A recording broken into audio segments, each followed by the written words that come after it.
You're watching The Citizen Report, real, in-depth American.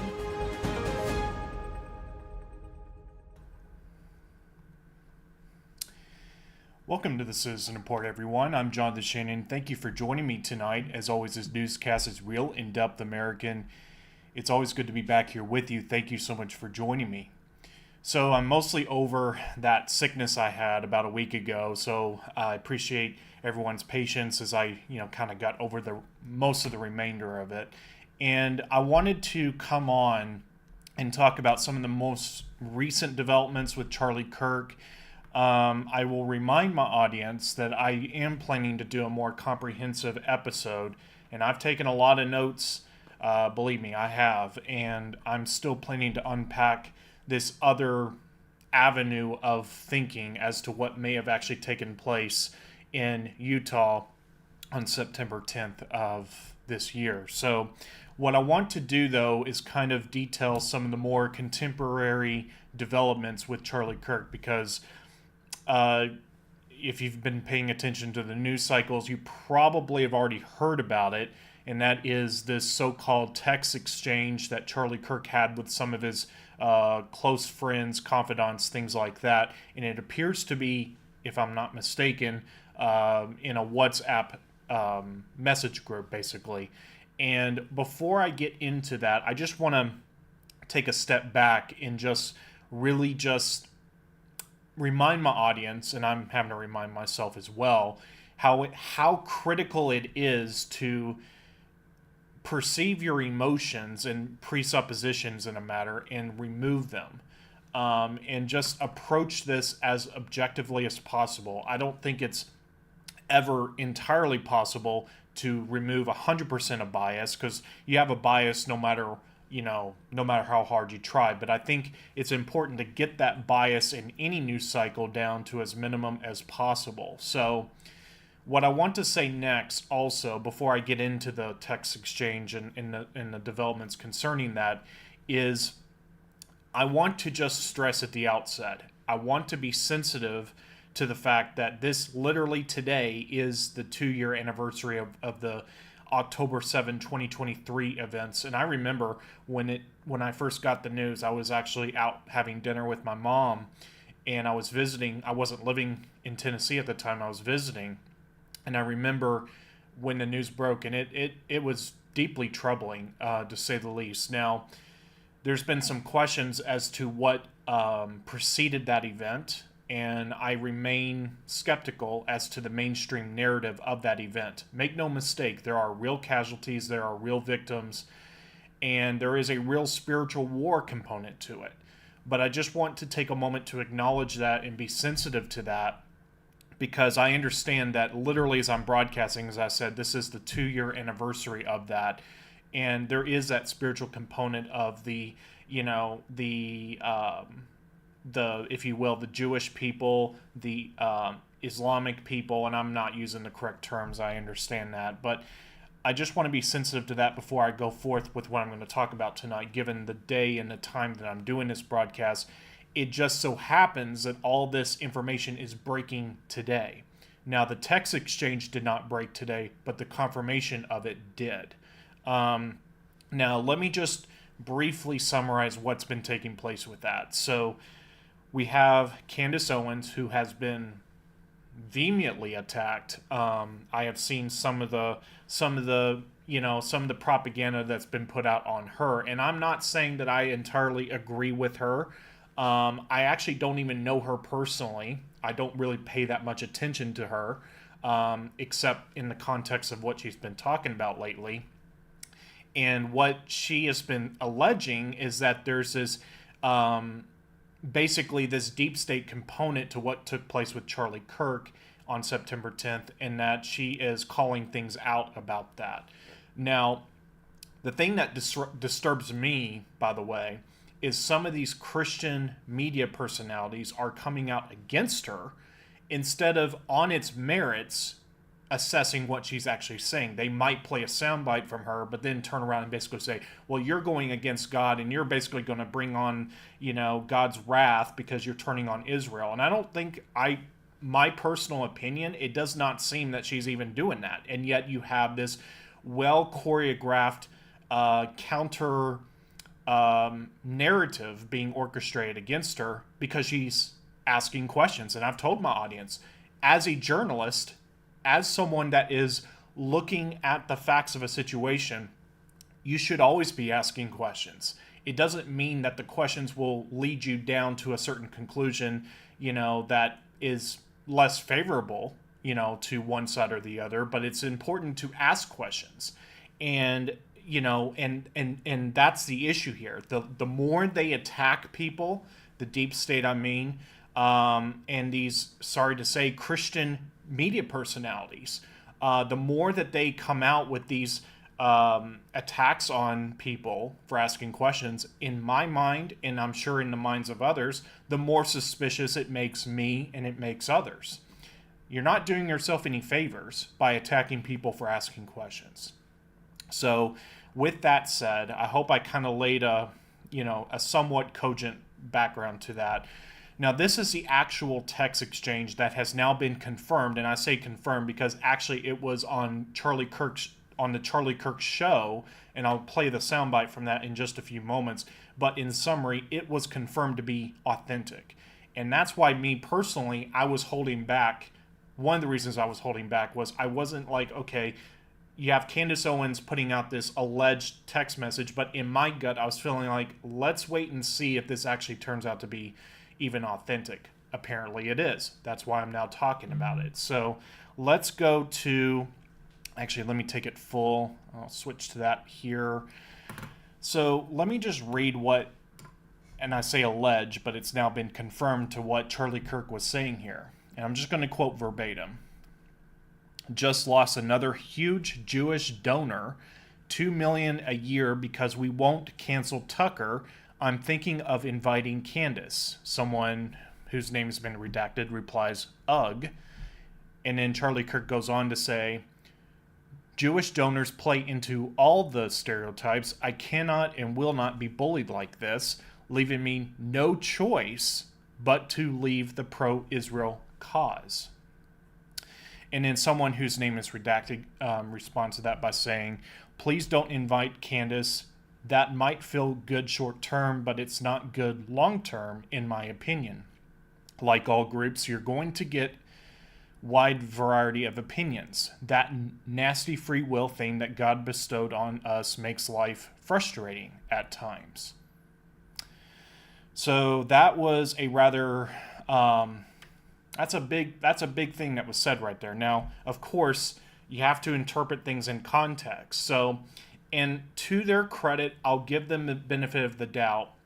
I don't have his name written down, but the individual who's hosting on this sort of interim basis, the Charlie Kirk show, who knew Charlie Kirk, on a personal basis, he's claiming that this was kind of, this was him just kind of getting, his frustration out there, and that Charlie Kirk would kind of come back in, from the private to the public side of things and be more moderated in his tone. So that's an interesting thing, of course, needless to say. Now, let me just go ahead.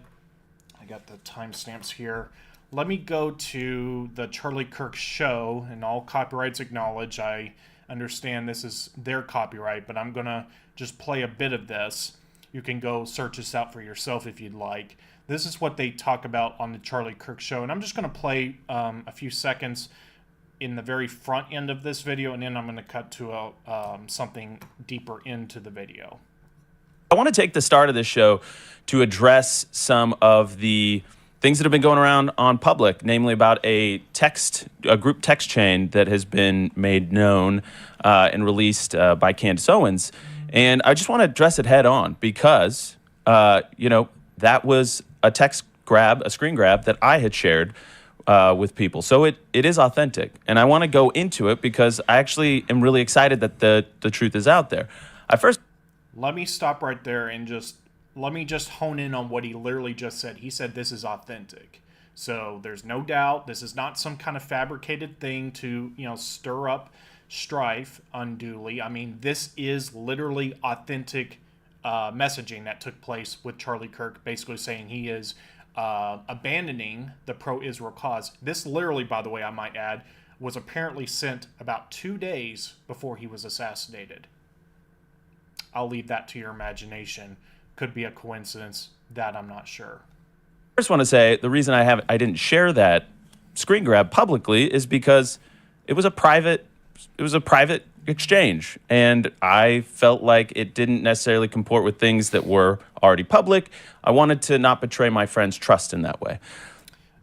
And I think that's a good thing that he said there. That if you're friends with someone, you shouldn't just dox everything they ever say in private, unless if it comes to a point where it's better that something is said. And in this case, Candace Owens put this out there, and now he's saying this did happen. This was said.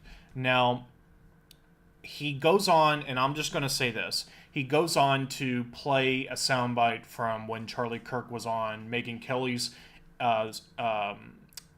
Sirius XM show in the past, in recent months, I believe. And he was basically saying, to quote loosely verbatim, basically that he was getting calls, people were telling him he's anti-Semitic because he's not just towing the mainstream narrative. And, basically you had this back and forth struggle that Charlie Kirk was having, that Israel was continuing to bomb into Gaza, and you were having some questions raised as to the necessity of some of that. And I'm going to be very careful how I phrase this, because there are real victims and there are real hostages. But there's more layers to this. And then I'm going to just say this. I have not independently confirmed this, but apparently there's some anecdotal things to suggest that Israel did not respond as fast as it could have on October 7th. And I think that that's worth further investigation from those who have the resources and the context to do so, as to why they did not respond fast enough to repel these invaders that came in from the Gaza Strip into the state of Israel. And I think that, like I said, that warrants more investigating. But that's just a side note, of course. But let's go to, I'm going to go to the 8-minute mark. I was going to play the bit from the Megyn Kelly soundbite, but I'm just going to go ahead and cut to this at the 8-minute mark, where they're talking on the Charlie Kirk show. Out there defending them in many instances against critics on our own side. So this group chat text, he does say, that he is leaving him no choice but to leave the pro-Israel side. Here's what I want people to know. Charlie said these things publicly and privately to us, like that he was frustrated. He would say something like that, and then he would go in a public situation and he would strike a more moderate tone. And we can blow the brakes if we have to. No, I wouldn't frame it that way. I would say he was frustrated because he didn't like. We can get into this actually once we get past the break here. Well, no, it's fine. What I'm saying is he would be frustrated, but like the point when I say moderate tone, when he would say something off the cuff, maybe to you or to me or to some other friend, like his public statements, he would kind of strike just a little bit more tender tone, if you will. And so here's the thing. I looked at that moment as like he's just blown off steam. He's frustrated. He's venting, right? And I just want to say, like, he made that very clear under any circumstances that he was not going to be cowed or bullied into deplatforming Tucker, for example. He made that expressly clear to us. Would he have invited Candace? I have no idea. I think what he was saying in that text, he's like, keep coming at me, bro, and let's see what happens, right? And Charlie was wonderfully defiant. He was wonderfully independent, and he would not, he believed in the freedom of speech, and he felt like he deserved, as a friend of Israel over many years, the right to speak out and have criticism. Okay, I'm going to stop it there, but you get the idea of what was being said there. And I think those are, and just being objective, what he just said, that's reasonable things to say. I'm not going to go as far as what some people on some platforms are saying, but what I will say is this, okay? and I prayed before I started this broadcast, by the way. So I understand the complexity to this issue, and I understand that this is a very controversial thing, basically. But Israel, much like the rest of the world, has a deep state, and the deep state controls. I'm just going to say this, and this is not easy for me to say. The deep state controls the state of Israel, essentially. But the thing is, to say that and to call that out is not anti-Semitic. It's not anti-Jewish. It's not even anti-Israel. But the idea, it's kind of like, think back to when Obama was in office, when Biden was the president, okay?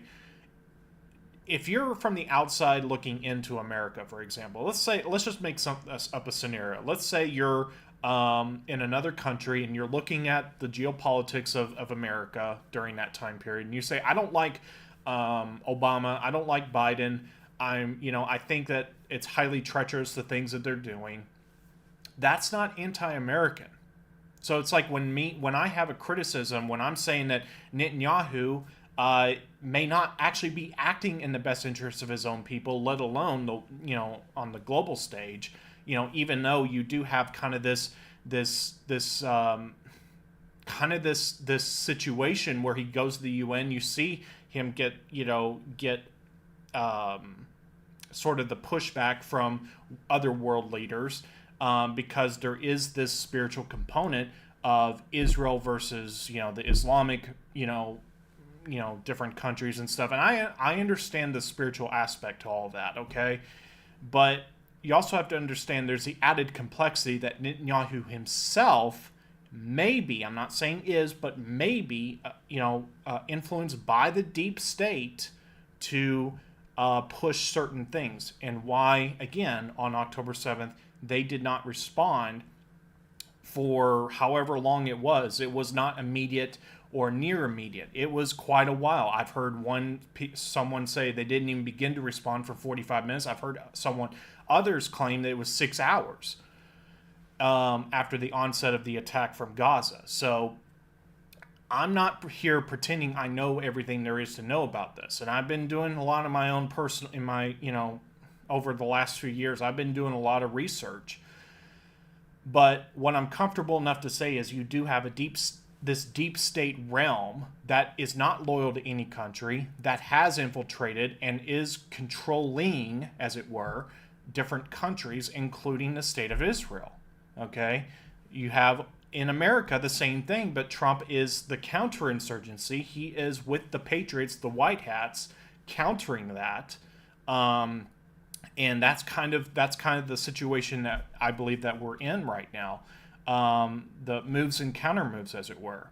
Now, what I'm going to go to next is sort of adding one additional layer to this, because I was mentioning earlier these Christian media influencers that are attacking people because, I don't know, they're using what God gave them, a brain, and thinking critically using discernment, which is given by the Holy Spirit. Discernment is not necessarily a natural gift, but it is imparted by God. But we have a brain, physically and spiritually, we have discernment. And these people are getting attacked because these Christian media influencers are saying, oh, you are, they quote verses like, I will bless those who bless you and curse those who curse you. And it's completely out of context. First of all, if you're a Christian, that doesn't even begin to apply, strictly speaking, but I digress there. Let me play this for you, and let me give a brief disclaimer. This is going to be from TRT, which is a Turkish, let me get this right. So it is a public broadcast service of Turkey, of the country of Turkey. So I understand there is that aspect where they, in their own right, are not on the side of Israel, and they're going to have that bias there. But the reason I'm going to play this is because of the overarching issue of what is emerging now, that Israel, as it seems, is going to be paying people to speak positively, not organically, but to speak pay for play, basically, $7,000 apparently per publication. And Dave Hodges with the Common Sense Show has been talking about this. And I don't care what country you're talking about. This is a problem. And there's legal issues to that anyways. But let me just go to that and play this for you again with a disclaimer. This is TRT, a Turkish public broadcast service. But just take a listen to what they have to say about it. I brought you this from Israel. It's a bracelet. It's to protect you from Israel. They are the American social media stars pushing a pro-Israel agenda on the internet. And now it seems they can get a whole lot richer doing it. I had to come to Gaza to see the truth with my own two eyes. The Israeli government has launched a campaign to pay US influencers for positive posts to counter negative public opinion over Gaza. Every time my plane lands in Israel, I get this weird, unshakable feeling like, okay, I'm home. Documents filed with the US Department of Justice show nearly $900,000 set aside for payments to influencers this year. Israel's Ministry of Foreign Affairs recruited US firm Bridge Partners to oversee the campaign, codenamed the Esther Project. Invoices between Bridge Partners and the PR firm Havas show $60,000 for concept development, $140,000 to cover production costs, and $250,000 in payments to content creators, each of them pocketing around $7,000 per post. The payments are described as promoting cultural interchange between the United States and Israel. And while the files don't name specific influencers, the Israeli Prime Minister Benjamin Netanyahu recently hosted a number of social media stars in New York, telling them they were vital weapons in the information war. We have to fight with the weapons that apply to the battlefields in which we're engaged. And the most important ones are in social media. We have to fight back. How do we fight back? Our influencers. Critics say the payments violate US law because under the Foreign Agents Registration Act, influencers recruited by foreign governments are required to disclose their names and if their content is sponsored by Israel. Okay, I'm going to stop it right there because it kind of goes on into this anti-Israel, strictly speaking, anti-Israel bias, which doesn't really add to what they're talking about. But the issue at hand here is you have a foreign government. Disregard for a second, it's Israel. Any foreign government that is paying people to basically alter the trajectory of the public opinion, basically where people are online, they're trying to sway people, the American public, that's a problem. And they did mention it, and they mentioned it after I had already become aware of this. And I was already somewhat aware of this. And this is something that's well known to people in the legal realm in Washington, D.C. and such.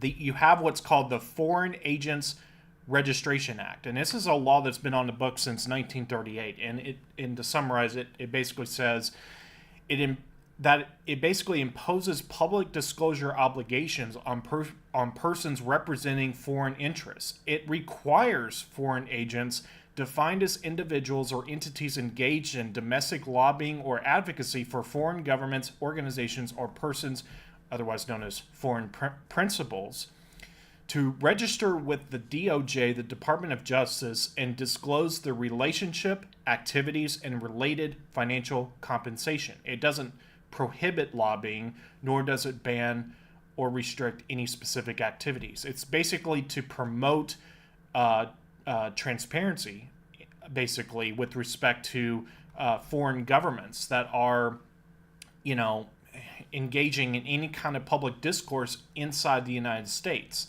So what you're seeing here is you're now seeing Israel, Netanyahu specifically, saying, we're going to be paying people, we're going to be, promoting, our interests inside the United States. And there is a law, it doesn't ban it, but it says you have to disclose when you're someone that's accepting money or engaged in this kind of activity.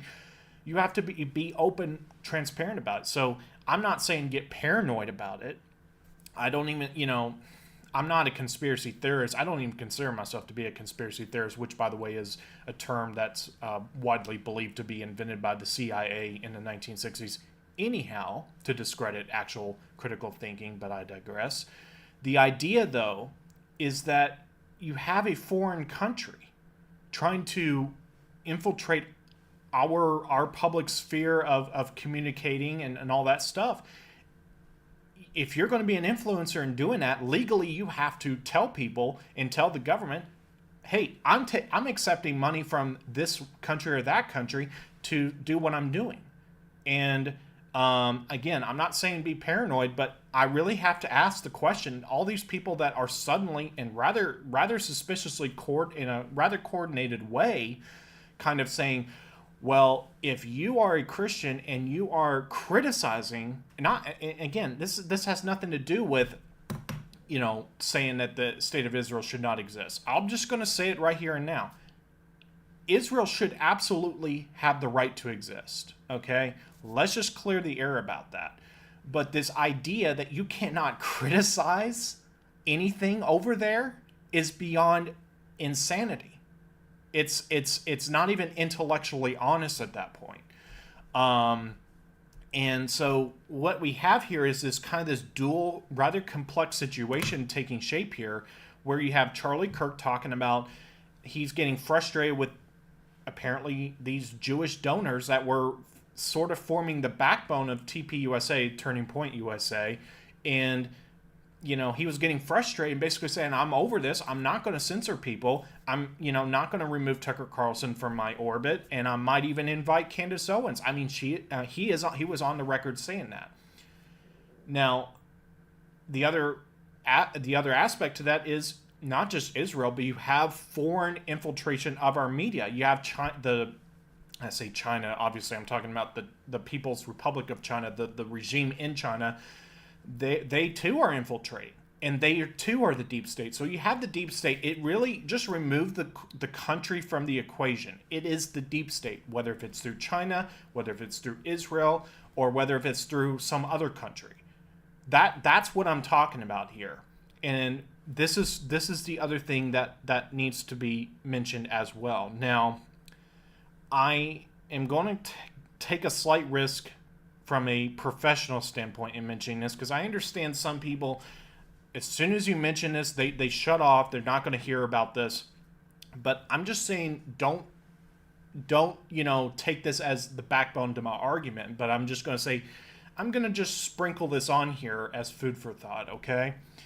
Now, Q, again, I have to choose my words carefully because I am broadcasting live to air on YouTube, so I have to choose my words carefully. But this is a Q post from, let me get this full screen here if I can. And basically, this is from March 10, 2018.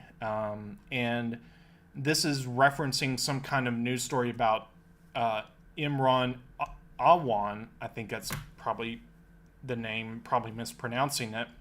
And basically, Q comes right out and says, let me get this zoomed in here.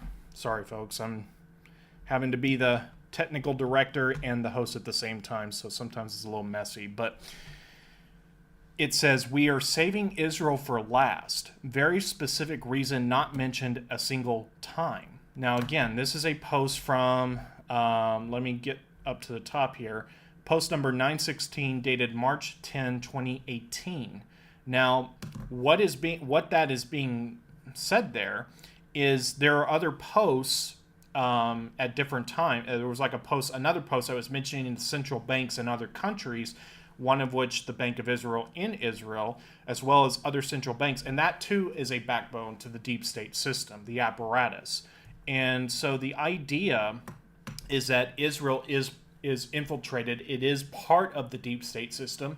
And according to this post, if it is to be believed, it's a rather brief post, but that's going to be dealt with also. Now, other people do a better job in talking about this kind of thing, one of which I would recommend is Chris Yoon, and his last name is spelled Yoon. He recently moved to South Korea, I believe, and he presents things like this from a Christian point of view. He does a much better, more comprehensive job at it, and I would encourage my audience to go listen to his materials because he does a pretty good job with it. So now, to bring all of this home, to kind of land this plane of what I've been talking about tonight, I am not here saying that what happened with Charlie Kirk and what he was talking about with Israel, I am not saying that they're directly connected. But for whatever reason, it does seem that Israel is actively now pushing, like paying influencers to speak positively of them. And I'm saying in Israel, as in other countries, and in our country, you have a deep state component to it.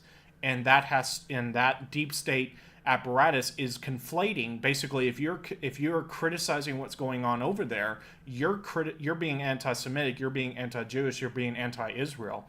That's not what's being said here.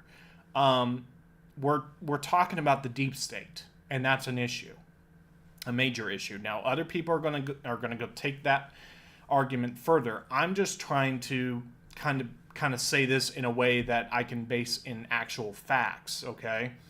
And when I get back on the Citizen Report in a later broadcast, I'm going to talk about some of the other things that other people are saying, and some of the other things that are potentially in play here about the Charlie Kirk assassination.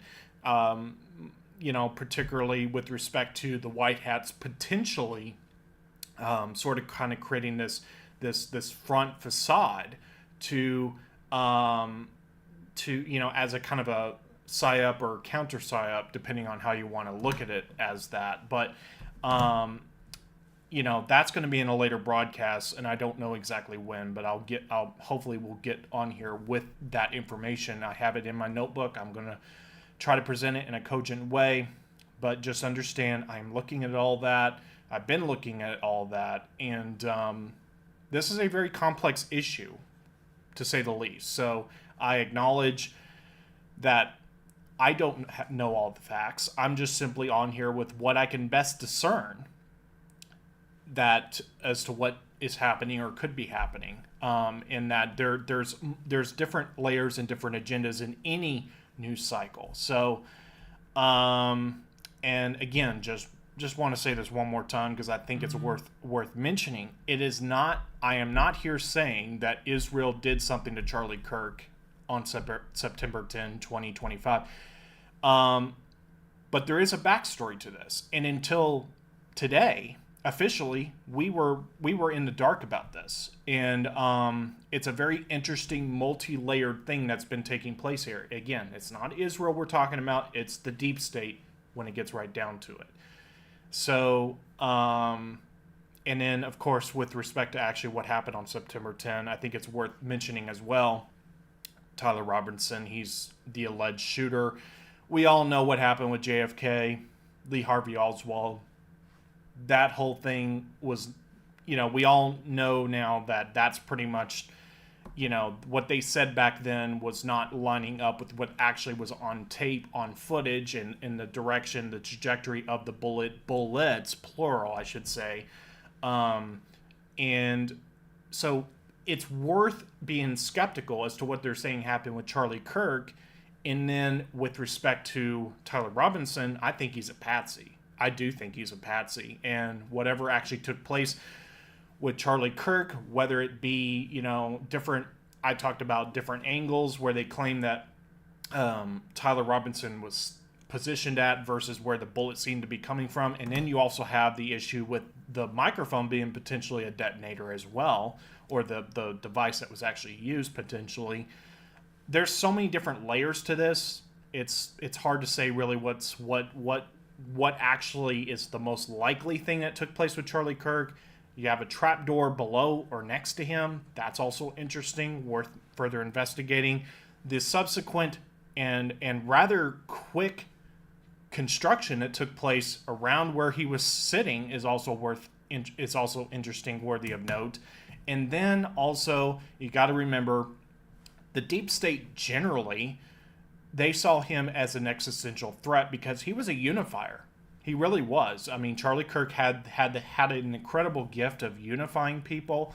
He had the incredible heart for the young people, and he was able to speak with them and talk with them in a way that actually won the hearts and minds of people in many cases. So the deep state did not like that. And what really happened September 10th, the jury is certainly still out on that, to pardon the pun there. But multi-layered thing that I talked about tonight, I hope people don't conflate Israel, deep state, Charlie Kirk, all of that. I want people to kind of look at all these things literally in your mind as different avenues that, as needed, we kind of look at and assess as time goes on. But I think it's important to just remember, as I close tonight, that, you know, all this stuff that the mainstream Mockingbird media is saying, you know, that you're not allowed to criticize the narrative, that's a problem. That's a real issue right there. So we need to keep asking questions about all of this. So on that note, everyone, I think that's where I'm going to wrap it up for tonight. God bless each and every one of you. Thank you so much for tuning in. I'll be back on again very soon. Like I mentioned, I have my notes I need to go through, still need to go through, and actually just do an episode about it, going through it. But until then, I hope to see you again very soon right here on the Citizen Report, and I look forward to see you here again when I come back on. So God bless each and every one of you, and have a great night, everyone.